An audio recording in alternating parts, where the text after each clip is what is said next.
Welcome to News Today with WDW News Today. I'm Tom Corliss. Here now the news for November 18th, 2020, Mickey's 92nd birthday. Happy birthday, Mickey.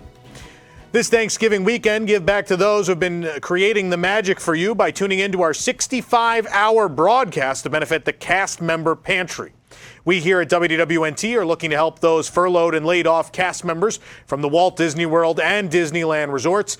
You can do your part by tuning in again to our 65-hour continuous broadcast and auction on November 27th through the 29th right here on our YouTube channel and at WDWNT.com to help raise money again for the cast member pantry. It's a great cause. We've worked with them throughout the closure and this whole pandemic, and it's a really great cause. We're looking forward to hopefully raising a lot of money for them with your help during that weekend. Hopefully you guys can tune in. If not, we'll at least give you all the details on how to donate through our donation page. And hopefully this holiday season, we can make a difference in the lives of these people who have brought us a lot of joy. Walt Disney World ride vehicle toys have finally arrived at McDonald's. The new collection celebrates the opening of Mickey and Minnie's Runaway Railway, with engineer Goofy and Mickey and Minnie in their car leading off the collection, which forms a 10-car train when fully connected. The remaining toys have the characters in the new Mickey Mouse cartoon style, visiting various theme park attractions. There's also a really sleek Happy Meal box you can get if you go to McDonald's as well. Yeah, it's great. These are fun. Go get them. They're available now. The skies over the Magic Kingdom were ablaze this week in a potential test for Project Nugget, the 50th anniversary fireworks spectacular that's still unnamed for the park. That or they were just testing out new fireworks shells after a long run without fireworks. We think it was the former, not the latter. Nighttime spectaculars, of course, were indefinitely discontinued when the parks reopened in mid-July. But Monday marked the second fireworks test since the reopening, following a late September test at EPCOT for the upcoming Harmonious show. The initial tests were perimeter fireworks, brightly colored in bursts of 3 or 4 across the sky. We were somewhat perplexed by some odd half smiley-faced, half Mike Wazowski fireworks. I think they were Mike Wazowski. We also saw some red and rose gold fireworks, the latter of which had a pulsing, glittering effect. You can watch the whole fireworks test right here on our YouTube channel. Recently, we got our first look at the ride system test footage and inside track of the all-new Guardians of the Galaxy Cosmic Rewind roller coaster coming to EPCOT.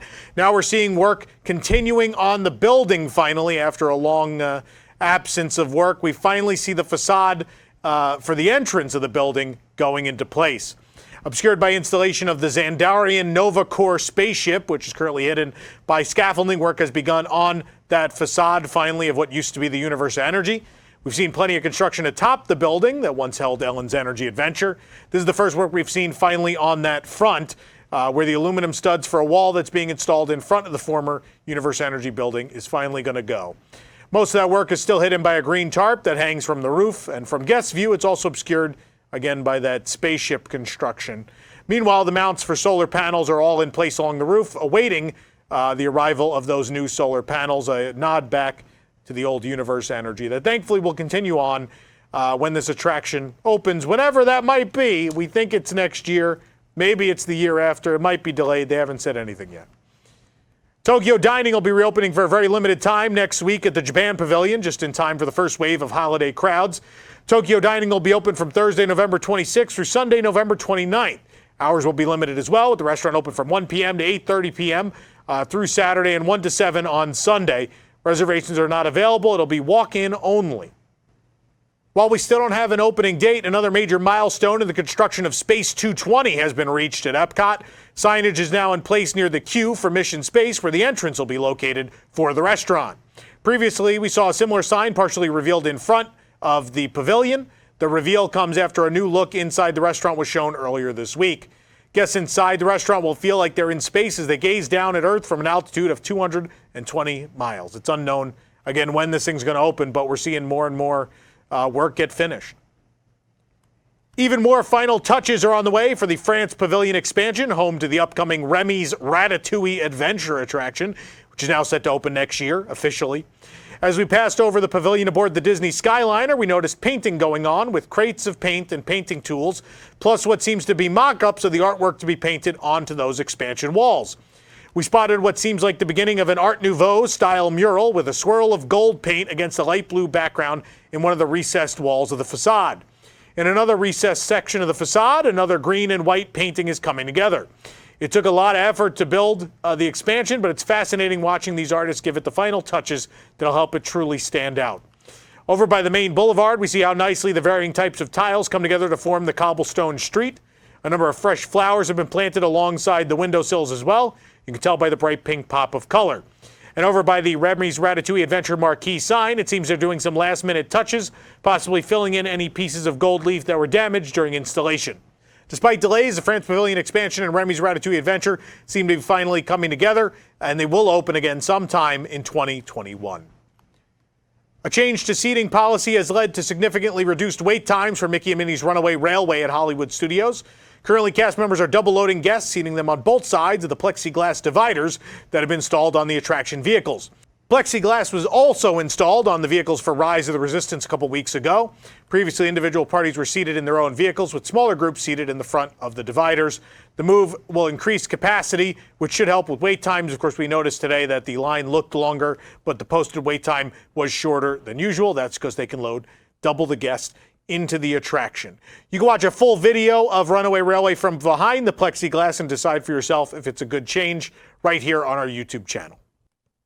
Bright Suns. Disney used the Star Wars Galaxy's Edge storytelling through merchandise session to introduce new Star Wars merchandise, part of the D23 Fantastic Worlds virtual event that's happening this week. Star Wars Galaxy's Edge will be receiving new items throughout the coming year. Coming soon to Droid Depot is a 5-pack of figures. The figures are the same droids guests can see outside of that shop. D23 Gold and Gold family members will have the first chance to purchase 3 legacy lightsaber hilts, Luke Skywalker, Ben Solo, and the reforged Skywalker online. The hilts go on sale on shopdisney.com to those members on November 19th.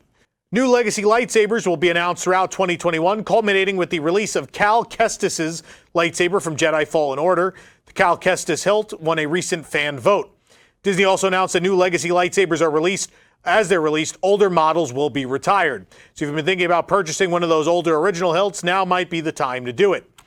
Meanwhile, the Dianoga, the best known for its appearance in the Death Star's trash compactor, is coming to the creature stall. The Dianoga has an articulated neck and eye.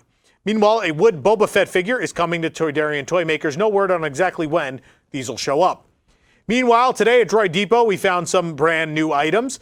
Just in time for Life Day celebrations in Galaxy's Edge, there's a ton of new cargo to swap credits for.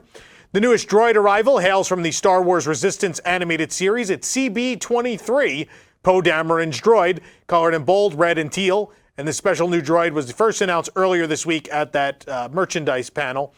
If you don't have enough room inside of your starfighter for a larger droid, there's 2 new droid figures available as well, starting with a tiny CB-23 droid. And there's also Forlom, the bounty hunter. And lastly, if you like to wear your love of droids and all things scavenging on your sleeve, there's a new droid patch featuring a Jawa with the words refurbish, sell, scavenge. This is not to be confused with our Rise, Resist, Repeat shirt from Carousel Products, by the way.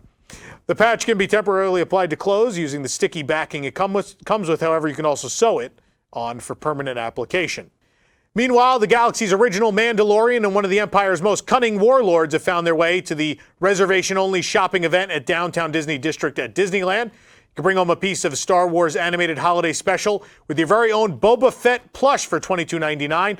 This one is different in color. It's meant to represent Boba Fett's first ever appearance, which was in the infamous Star Wars holiday special many years ago.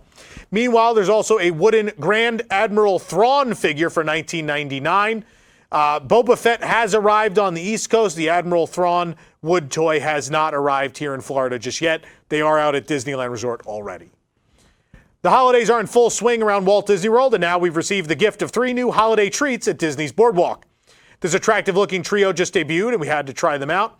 The offering includes a Mickey Mouse gingerbread cookie for $5.99, a holiday coconut macaroon for $5.99, and finally peppermint bark for $6.49.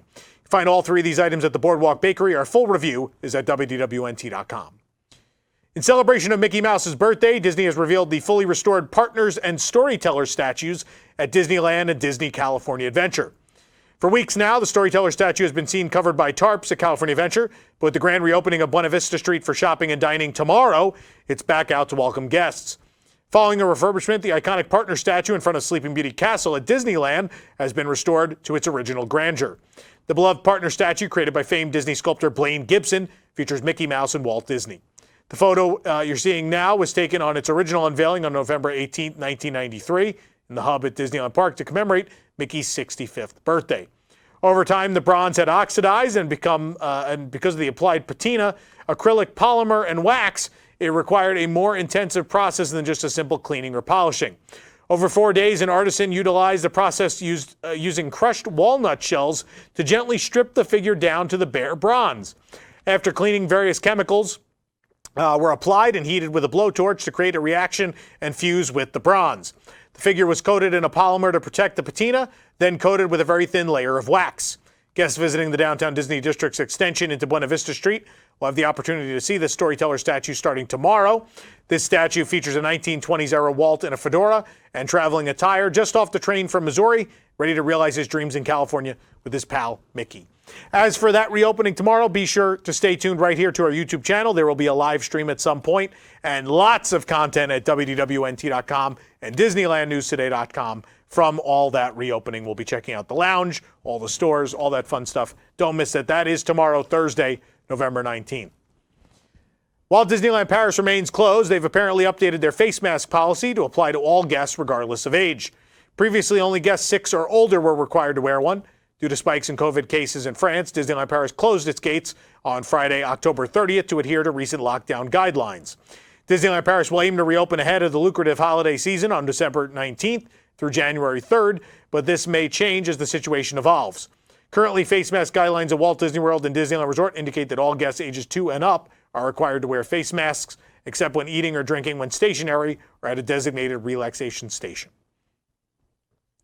It's been almost 2 years since Shanghai Disneyland announced their upcoming Zootopia-themed land based on the 2016 movie, my personal favorite. Amidst other Disney Park experience updates, Shanghai Disneyland shared a photo of the land currently under construction. Construction has come a long way since the first steel column went vertical back in June. Zootopia will be Shanghai Disneyland's first major expansion and the park's 8th themed land. Its major new attraction will seamlessly blend Disney storytelling and state-of-the-art technology to bring this fan-favorite movie and its characters to life, according to Disney. For more information on these stories and more, head on over to WDWNT.com. This program is brought to you by our official travel agent sponsor, The Vacationeer, the engineers of your next magical vacation. Sit back and let their team of vacation planning experts craft your next magical Disney trip. The best part, their services are free. Visit WDWNT.travel for details. The Vacationeer, the official travel agency of WDWNT. If you're enjoying the show, be sure to like this video, subscribe to WDW News Today on YouTube for more great content, and click the bell for notifications. Also, make sure to hit select all notifications so you never miss an episode. For the worldwide leader in Disney Parks news, this is Tom Corliss saying enjoy the rest of your today and have a great, big, beautiful tomorrow. 4 panelists, 30 minutes, 1 week in Disney Parks news. This is Parks Center. On Parks Center, the panel and I cover the top 7 Disney Parks stories of the past week. From attraction news to transportation scandals to new food and merchandise, we'll cover it all in 30 minutes or less. You can watch us stream live every Wednesday night at 9 p.m. at WDWNtunes.com. Watch episodes on demand at youtube.com/WDWNT, or subscribe to the audio version of the show on your favorite podcast app.